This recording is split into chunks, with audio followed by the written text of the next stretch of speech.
Então, vejam, o que nós temos a acrescentar daquilo que foi dito na aula passada e que precisa ser dito hoje? O que deve ser acrescentado, então? É a respeito da estrutura do parágrafo na redação jurídica. Porque na aula passada nós falamos de que maneira se dá a narração na redação jurídica, né? No gênero jurídico, porque cada texto jurídico ele é um gênero. Então, a defesa criminal é um gênero, a impugnação na área civil é outro gênero, a contestação é outro gênero, a petição inicial é outro gênero, a denúncia criminal é outro gênero, a sentença é outro gênero, o despacho também é um gênero. Então, cada tipo, nós chamamos de tipo de texto jurídico, ele é, na verdade, o gênero jurídico. E nós vimos que cada gênero, ele possui um tipo, ou seja, a forma como esse texto se apresenta.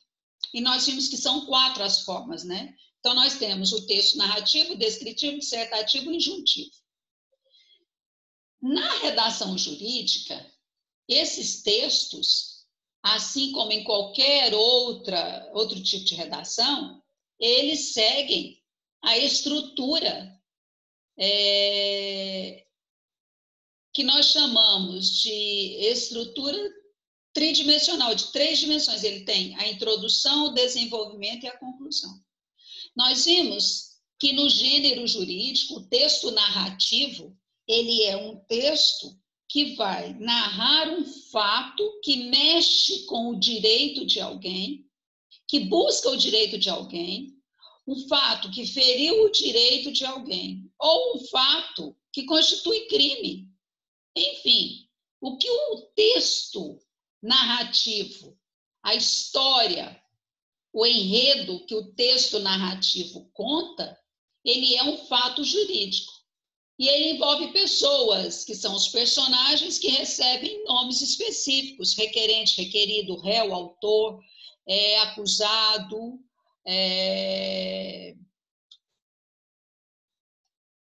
enfim, todos os nomes, me falha a memória, eu começo a repetir. Então, requerente, requerido, apelante, apelado, autor, réu, acusado, o inquirido, depende muito do tipo de ação, né? Se é ação civil, criminal, enfim.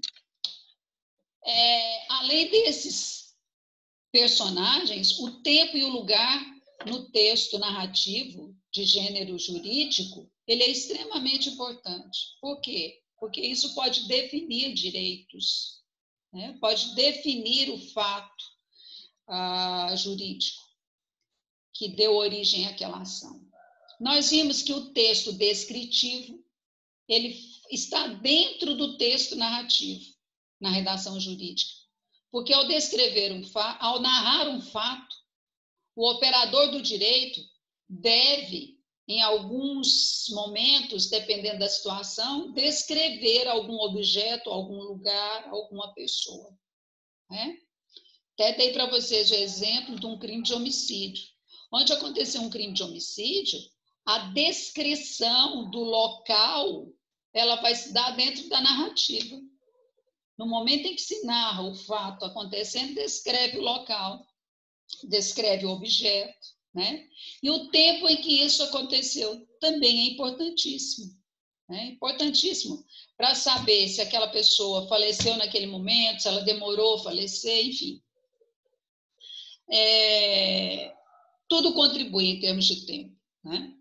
E o texto dissertativo, nós vimos que ele é o principal dentro do gênero jurídico, porque o texto dissertativo argumentativo é aquele texto em que o autor trabalha defendendo uma tese.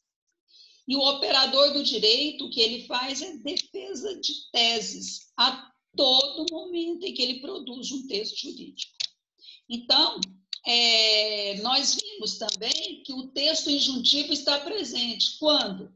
quando nós recortamos ou quando nós fazemos citação de lei, de decreto, de algum ato normativo e colocamos dentro do nosso gênero jurídico. Então, os tipos textuais estão ali. E como os gêneros textuais obedecem, os gêneros jurídicos obedecem uma estrutura, a estrutura é essa: é a introdução, desenvolvimento e conclusão. Então, para que um texto seja bem elaborado por um profissional de direito, é necessário, então, que esse texto ou esse gênero jurídico atinja o fim pretendido da comunicação jurídica, que é o quê? Transmitir uma informação. E transmitir uma informação de maneira tão boa que eu possa convencer o meu leitor, que eu possa convencer o meu interlocutor de que eu tenho a razão. Por isso, então, eu tenho que seguir uma estrutura lógica. Por isso que o parágrafo, ele tem que ser encadeado. Aliás, os parágrafos na redação jurídica, eles precisam ser encadeados de maneira que tenha uma sequência lógica de tempo e de ideias. Em outras palavras, o que eu quero dizer para vocês é que os parágrafos na redação jurídica, eles devem ter início, meio e fim. De maneira que um primeiro parágrafo guarde relação com o segundo parágrafo, o terceiro parágrafo guarde relação com o segundo e com o primeiro parágrafo, enfim, entrelaçam as ideias. Essas ideias são entrelaçadas para criar o que nós chamamos de unidade textual. É essa unidade textual que mostra início, meio e fim, e o fim tem que ser um fim esperado pelo leitor. Por que tem que ser um fim esperado pelo leitor? Porque a sequência é tão lógica e a maneira que eu vou explicando é que uma coisa ou um fato determina o outro fato. E aquele fato que determinou o outro desencadeia numa causa, numa consequência, em outro. Olha, pessoal, eu tenho que terminar um texto da maneira que o meu leitor espera, se o meu texto for bem redigido. O meu texto sendo bem redigido, o meu leitor acompanha o meu raciocínio, chega ao final, ele acaba concordando comigo. Por quê? Porque a maneira como eu escrevi foi tão lógica, foi tão encadeada, que ele espera o fim que eu escrevi.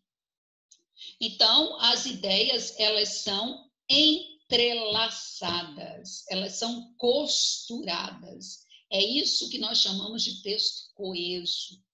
E os parágrafos, então, eles têm que ser costurados, encadeados, entrelaçados uns aos outros. Eu não posso ter uma ideia solta aqui, uma ideia solta ali, outra ideia solta ali e juntar, né? Aquele copia e cola aqui, copia e cola ali, não funciona. Você tem que ter um fato, você tem que traçar as ideias principais, as ideias secundárias e escrever. Depois que você faz a estrutura, olha, isso é a ideia principal, não pode faltar. Essas ideias são secundárias e elas vão sustentar a minha ideia principal, aí sim você vai conseguir redigir o texto de maneira a obter uma unidade textual. Por isso a estrutura dos parágrafos tem que seguir da seguinte maneira. Na introdução, você tem que apresentar o tema que você vai discutir, certo? Nas redações normais, nós podemos apresentar um tema de algumas maneiras. Nós podemos apresentar um tema a partir de uma definição, nós podemos apresentar o tema a partir de uma negação, nós podemos apresentar o tema a partir de uma afirmação, a partir de perguntas. Tudo isso tem na apostila de vocês. Ainda assim, eu vou colocar esse slide lá para que vocês possam acompanhar melhor. Quanto mais assunto, melhor, para entender, né? Então, eu coloco o que é esse tópico frasal que está na introdução. A introdução ela tem que ter o tópico frasal. O tópico frasal ela é a ideia central do texto. É o momento em que eu apresento o tema, né? E, ao apresentar o tema, eu posso apresentar o tema fazendo uma informação, fazendo uma afirmação. Então, eu posso dizer o seguinte, olha, o poder executivo nacional é extremamente corrupto. Quando eu falo isso, eu estou fazendo uma afirmação por minha conta própria. Eu, como senhora absoluta do meu saber, ou achando que sei muito, vou lá e faço aquela afirmação. Isso é uma maneira de iniciar um parágrafo, de iniciar uma redação, um gênero textual. Eu estou colocando ali uma informação, uma afirmação daquilo que eu acho. Todas as perguntas que vierem, todas as respostas que vierem a partir da pergunta por quê, são argumentos que vão sustentar essa minha ideia central e eles estarão presentes lá no desenvolvimento. Né? Nós vimos isso na aula passada. Uma outra maneira de apresentar a ideia, o tópico frasal ou a ideia central é por interrogação. Eu posso perguntar o seguinte, quais os fatores que contribuem para o nosso poder executivo nacional ser tão corrupto? Uma pergunta direta, não é? A partir do momento que eu respondo, eu estou desenvolvendo o meu texto. Aí há um desenvolvimento do texto. Eu posso fazer uma interrogação de maneira indireta também. Posso dizer, olha, muito já se pesquisou, muito tem se estudado para descobrir quais são as razões que levam o poder executivo nacional a ser tão corrupto. Heloísa, Gabriela, Rocha, gosto muito.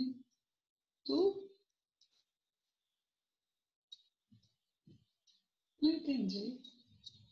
Gosto muito de você, Leozinho. Eita! Opa! Será que é um segredo? Tá. Heloísa, depois eu vejo com você o que é isso aqui, tá?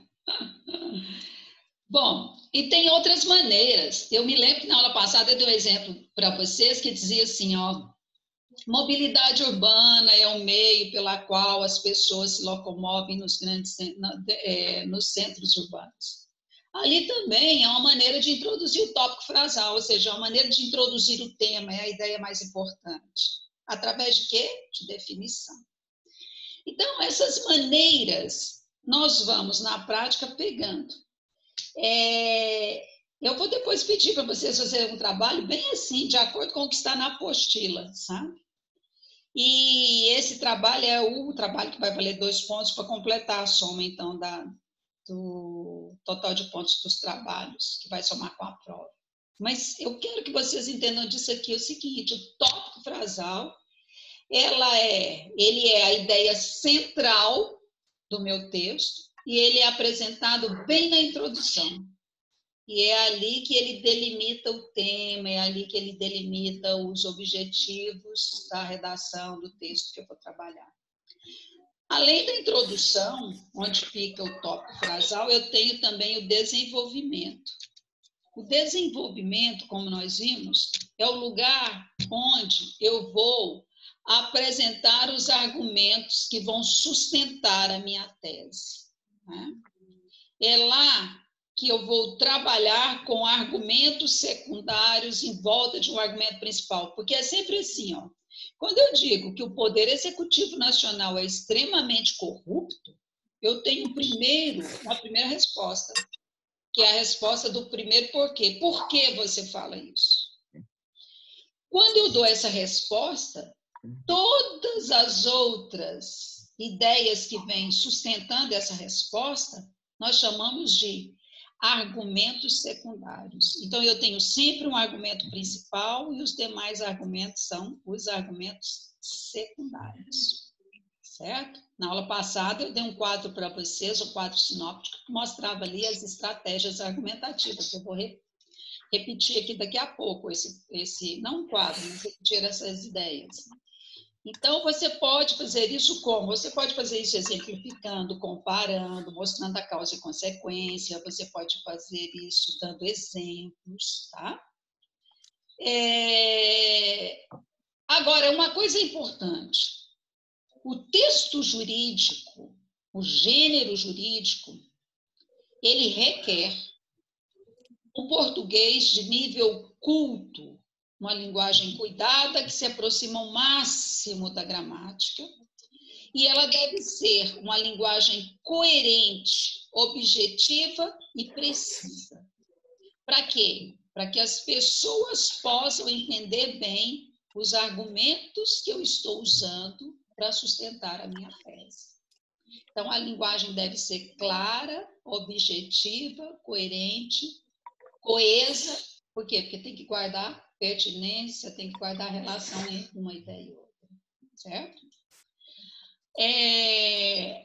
A apresentação desses argumentos, eu disse para vocês, ele tem que obedecer uma sequência lógica, né? E é preciso que nós façamos o detalhamento desses argumentos. Mas como assim o detalhamento? Cada argumento eu devo demorar nele. Eu devo demorar naquele argumento justificando por que está sendo usado aquele argumento. Assim como os argumentos auxiliares, eu demoro no argumento principal, mas eu tenho que ter detalhes dos argumentos auxiliares para sustentar o meu argumento. Né? Então, dizer que o poder executivo nacional é um poder corrupto. Por quê? Porque nós passamos, vamos pegar um exemplo só, né? Porque nós usamos de compra de votos dos parlamentares para ver aprovados alguns projetos, é um argumento principal. Né? Aí os exemplos que eu dou a respeito disso são argumentos secundários, que vão sustentar o principal. Então, todos esses exemplos, eles têm que ser bem claros, bem detalhados, para sustentar o argumento principal, que é a compra de votos do poder legislativo.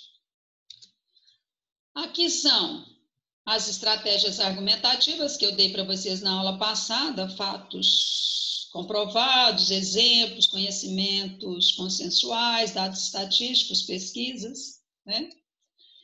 E nós sabemos que as estratégias argumentativas, elas que dão validade aos argumentos.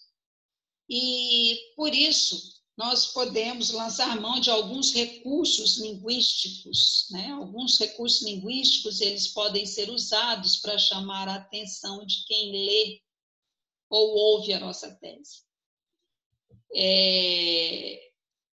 Um exemplo que eu coloco aí para vocês são as perguntas retóricas. O que são as perguntas retóricas? Aquelas perguntas feitas para um discurso bonito.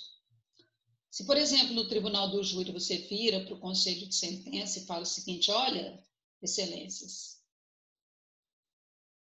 vossas excelências têm que votar de acordo com a consciência de vocês e não presos às peias legais. Pesem, busquem na mente de vocês para fazer esse julgamento. E lembrem-se que hoje o acusado que está ali sentado é um acusado que vocês não conhecem. É alguém que vocês tomaram conhecimento da existência hoje, agora.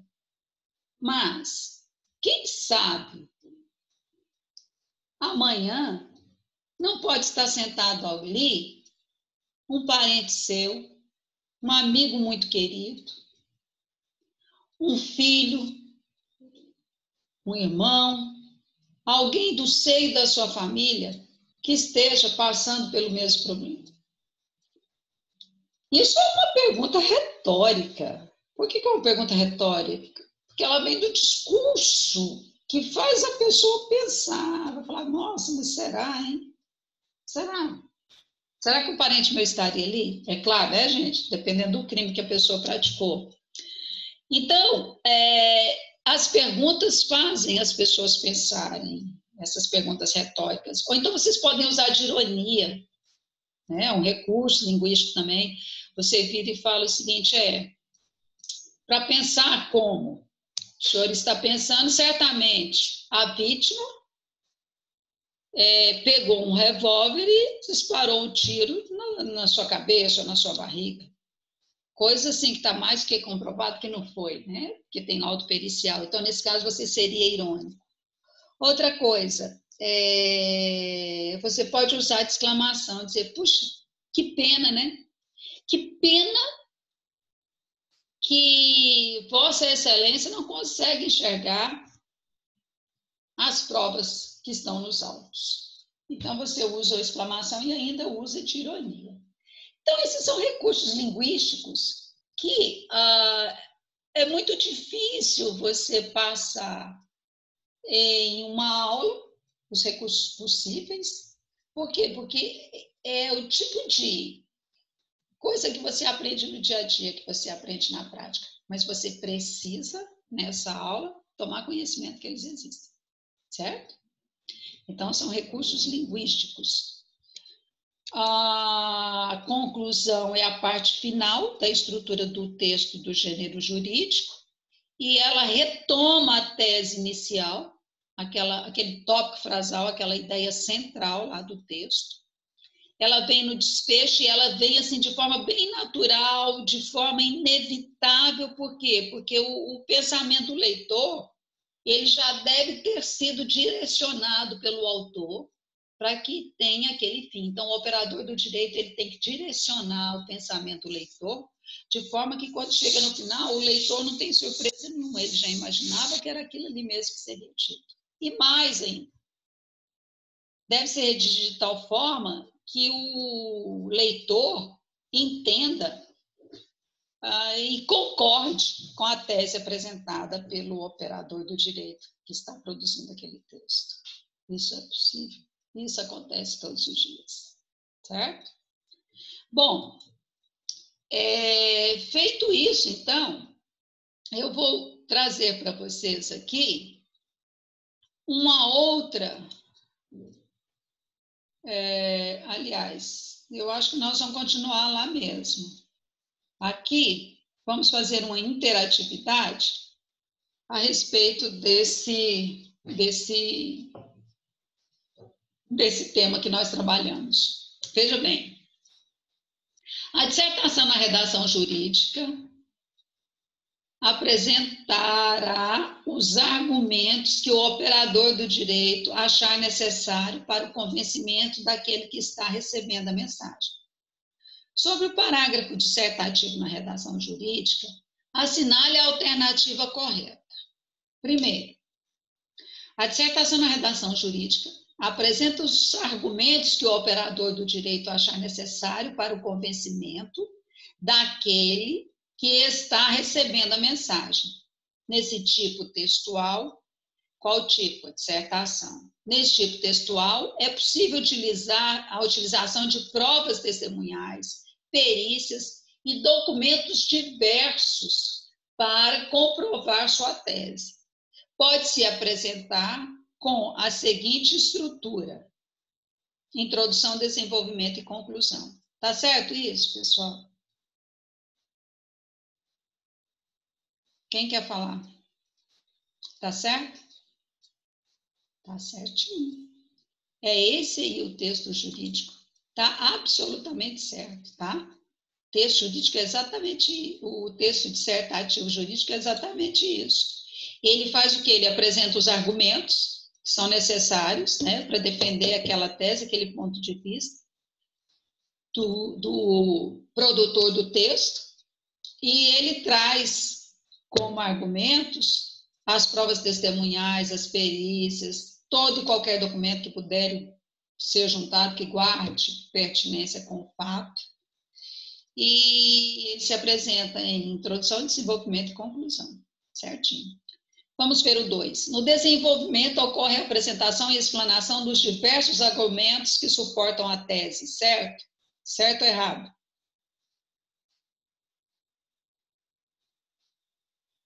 Tá certo, gente.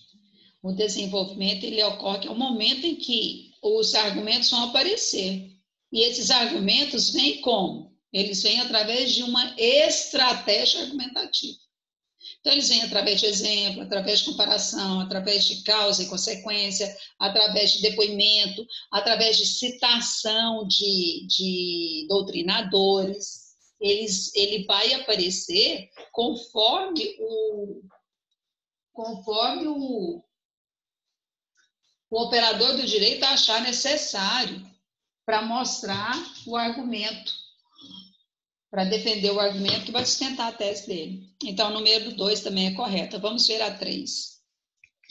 No desenvolvimento da dissertação, deverá haver somente o argumento principal, sem a necessidade de argumentos auxiliares. Está certo isso? Isso é correto, gente? Não. Sem argumentos auxiliares, o operador do direito não vai conseguir sustentar a tese dele, só com um argumento principal. Ele tem que ter o argumento principal ou os argumentos principais e os argumentos auxiliares para ajudar. Então, eu tenho uma estratégia argumentativa que é o quê? Trabalhar com exemplos. Então, eu dou o exemplo e comento aquele exemplo. O comentário do exemplo é um argumento auxiliar. Certo?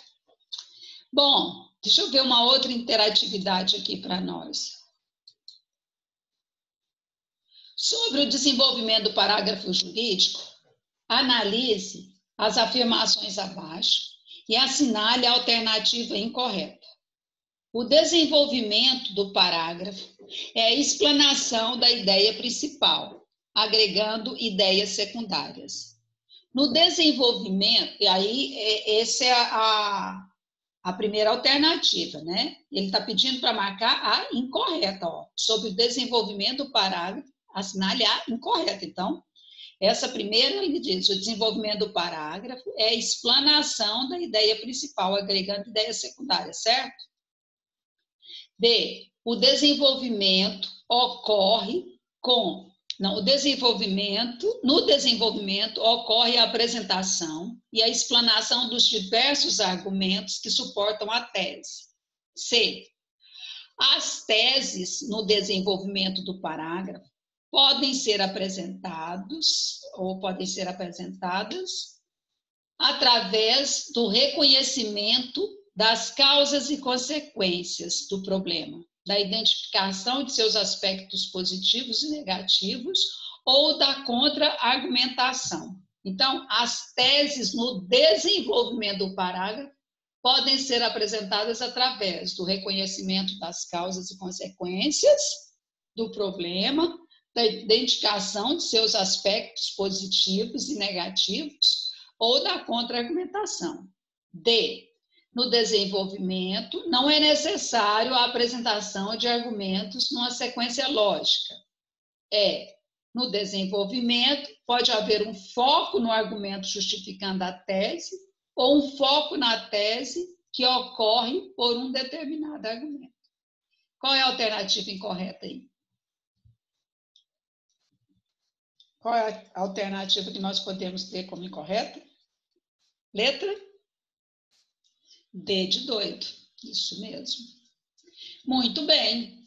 Bom, pessoal, então, mais uma interatividade para nós encerrarmos a nossa aula. Com relação ao parágrafo dissertativo, na redação jurídica, assinale a alternativa que define, respectivamente, a dissertação expositiva e argumentativa. Letra A. Olha, numa dessas alternativas tem que ter a definição de dissertação expositiva e argumentativa. Vocês lembram que a dissertação expositiva, ela é aquela que trabalha, ela analisa, ela expõe os fatos. A dissertação argumentativa, é aquela que defende uma tese. Então, ela vai trabalhar com argumentos na defesa de uma tese. Então, ele já chega. E como é que se cria uma tese? Você pega o tema e se posiciona contrariamente, nós chamamos de tese negativa, ou favoravelmente, que nós chamamos de tese positiva. Contrariamente ou positivamente em relação àquele tema. Quando você se posiciona, você cria a tese. No texto dissertativo expositivo, não tem tese nenhuma. Você simplesmente, por exemplo, você pode falar num texto, como exemplo de texto argumentativo expositivo, aquele texto da mobilidade urbana que nós trabalhamos na última aula. Ele fala o quê? Ele fala, olha, mobilidade urbana é a maneira pela qual as pessoas se locomovem nos centros urbanos. E no Brasil, essa mobilidade urbana não existe, porque as cidades grandes, principalmente as grandes metrópoles, elas estão cheias de congestionamento. Todo mundo sai de carro, o transporte público é ruim. Então, esse é um texto em que ele não cria uma tese, ele não se coloca nem a favor nem contra a mobilidade urbana. Muito pelo contrário, ele discute a mobilidade urbana, né? Já o texto expositivo argumentativo, ele já inicia contrário àquela tese. Ele poderia dizer o seguinte, olha, eu sou contra ficar discutindo mobilidade urbana, isso aqui não vai levar ninguém a nada. Aí ele já estaria defendendo uma tese de que mobilidade urbana não vai trazer benefício para ninguém. Então, o que esse exercício quer, na verdade, é que você marque a alternativa onde aparece a definição de texto dissertativo argumentativo e texto dissertativo expositivo. Então, vamos lá. A exposição sucinta dos fatos, discussão de uma ideia, de um assunto ou de uma doutrina. O que é isso? Isso é texto dissertativo expositivo. Ele expõe sucintamente os fatos, ele discute uma ideia, ele não defende tese. B, representação escrita de uma sequência de aspectos jurídicos, exposição de um assunto com inserção de comentários pessoais. Ele também não se posiciona, ele nem é a favor nem é contra, ele não cria uma tese. Então, isso é uma dissertação expositiva. Posicionamento sobre determinado assunto. Relato detalhado de natureza persuasiva. Aqui é só dissertação argumentativa. Por quê? Porque ele vai defender a tese, ele se posiciona sobre o assunto. Discussão de uma ideia, de um assunto ou de uma doutrina. Exposição de ideia com o objetivo de convencer o leitor. Aqui sim, ó. Primeira parte, dissertação expositiva, que é a discussão de uma ideia, de um assunto ou de uma doutrina. Isso, dissertação expositiva. Agora, a exposição de ideias com o objetivo de convencer alguém significa que ele vai defender uma tese. Isso aqui é dissertação argumentativa. Então, o correto é a letra D de doido. Vamos ver o que fala a letra E?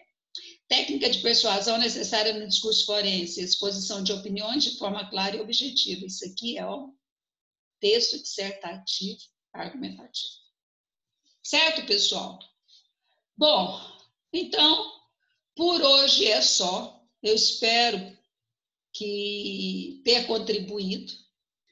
Na próxima aula, eu vou trazer para vocês um gênero textual jurídico e nós vamos dividir essa parte, esse texto em 3 partes. Nós vamos ver onde está a parte de tipologia narrativa, onde está a parte de tipologia dissertativa, aliás, em 4, né? Onde aparece texto de tipologia injuntiva. Enfim, nós vamos trabalhar o texto. E eu vou dar para vocês também, vou fazer mais um exercício com vocês sobre tipologia textual e já dar o trabalho, explicar o trabalho que eu vou deixar postado lá para vocês. Ok? Combinado? Estou à disposição de vocês para as perguntas.